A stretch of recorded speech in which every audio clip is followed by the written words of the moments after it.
Hello, good evening. It is with sadness that I learned today the death of former Nigeria's president, Yar'Adua, who died, who was reported to have died today, Wednesday, May 5th, 2010. But I have a few comments about the reported death of President Yar'Adua. It's been since November. It's been since November. What 5 months, 6 months that Yar'Adua was flown to Saudi Arabia for medical treatment, and then of course he was brought back to Nigeria in February, and the vice president did not get to see him, which means that something happened, and the public was not made aware of what happened. I guess the question is, what happened? Did the president die?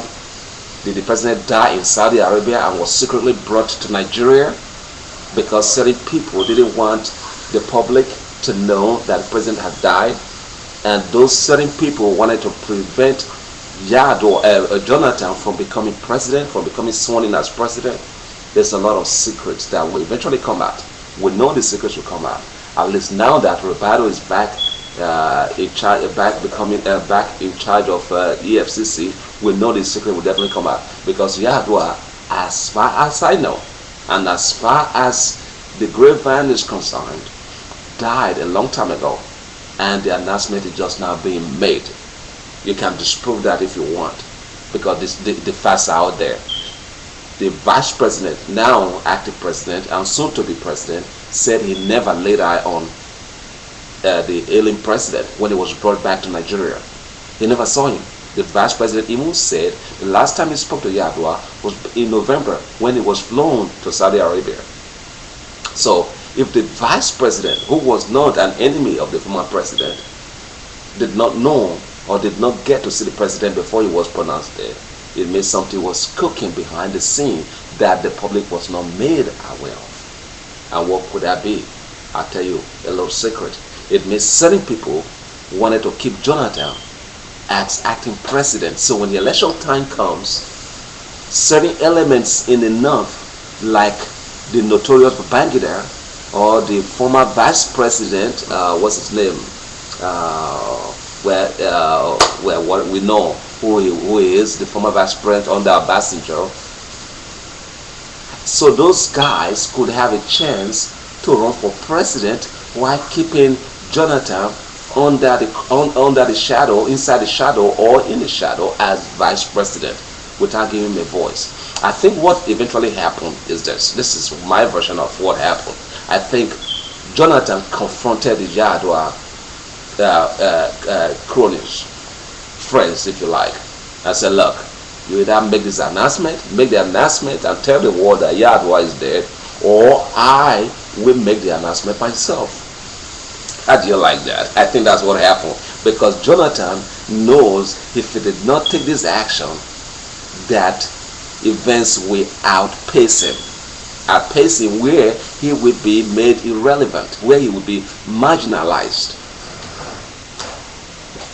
Now, if Jonathan becomes president, which he will be in a matter of days or hours, he will have a full presidential power to determine lots of things, like who is eligible to run for president, and who else can be better qualified than the president himself. Isn't this so good? It is good. I say it's good because it's good. Well, everybody likes Jonathan, at least from what we've seen so far. It looks like a capable person, educated, smart, cool-headed, and not stupid. Not as stupid as his enemies or wannabe enemies want to make him look like. Jonathan is a very smart guy. Very smart. So smart that he kept his head, he kept his image, he kept a low profile, and allowed people to fight his battle for him. Good, Jonathan. Keep it up. You might make Nigeria proud again. But I have more things to say about this issue of Yar'Adua's death. Yar'Adua, for all we know, may have been a very simple guy, a guy with good intentions, a guy that probably meant well for Nigeria, but surrounded by crooked people like the former president Obasanjo and of course an ambitious wife that can only be compared to the wife of Lady Macbeth and of course Jezebel. Only God knows what they could have turned that man into, but that eventually led to his death. I sincerely believe that if Yar'Adua had been left on his own to act on his own volition, that he probably would have been a good president and he probably would be alive today. What hastens the man's death, as far as I am concerned, this is a personal opinion, maybe because his wife pushed him so hard, the nation pushed him so hard, his supporters like Obasanjo pushed him so hard, and worsens the man's sickness, eventually rushed him down to Saudi Arabia, where I am convinced he eventually died, and of course was rushed back in the dead of night, in the wee hours of the morning, to Nigeria without being seen by any person of noted personality, any person that is worth anything, any air in Nigeria. In Nigeria, knowing that Yar'Adua had arrived, if people that can be carried on, people who are the movers and shakers could not affirm that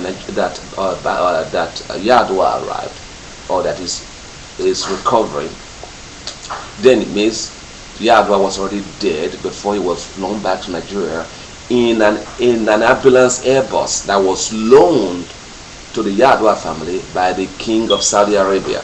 We all know all of those facts. But what we don't know is that some people wanted to keep Jonathan an irrelevant figure in the Nigerian politics, so that the second term that would have become what I call the political right of Yar'Adua becomes the political right of a northerner chosen by the Yar'Adua family, or if you like, handpicked by someone from the north, where we know that Babangida came from nowhere and wanted to be president again. God, talking about Babangida, that notorious element who almost bankrupted Nigeria, devalued Nigeria's currency to the status of the post Second World War German marks that became worthless. Yes, that leader, Babangida, he wanted to be president again of Nigeria. Gosh, Nigerians sometimes baffle me that they could allow an element, a disgusting element like Babangida, to even think about becoming president. That man should be languishing in jail, should be in Hague, being tried for crimes against humanity, like Charles Taylor and other worthless dictators. But instead, he's parading himself in Nigeria. He wants to be president again, after killing innocent people like Delegewa that he sent a letter bomb to while the poor guy was having breakfast with his family. Did the man ever get tried for that? No. But Gani Fawahimi tried to make the world understand that this man was responsible. But guess what? Gani was silenced. But Gani was never silenced. He kept his voice loud and clear for those who could listen to listen. Yes, poor Gani, may his soul rest in peace too. You see, the fighters, the people, the Alpha and Omega of Nigeria are gradually dying. What the Americans call the baby boomers. They are dying. And what Wole Soyinka once called the wasted generation. But one person that was not a wasted generation was Gani Fawahimi. He fought tenaciously for Nigeria. Sacrificed his personal image for Nigeria. May his soul rest in peace again. I love Gani. Yeah, Gani was a mentor. I worked for him one time at his Antony Village chambers. So anyway, back to Jonathan. I know Jonathan, with his full presidential power now, he'll be able to tell those people who wanted to keep him marginalized that yes, he is the president of Nigeria. Rise and shine, Jonathan. I say it is your time. Win and rule Nigeria.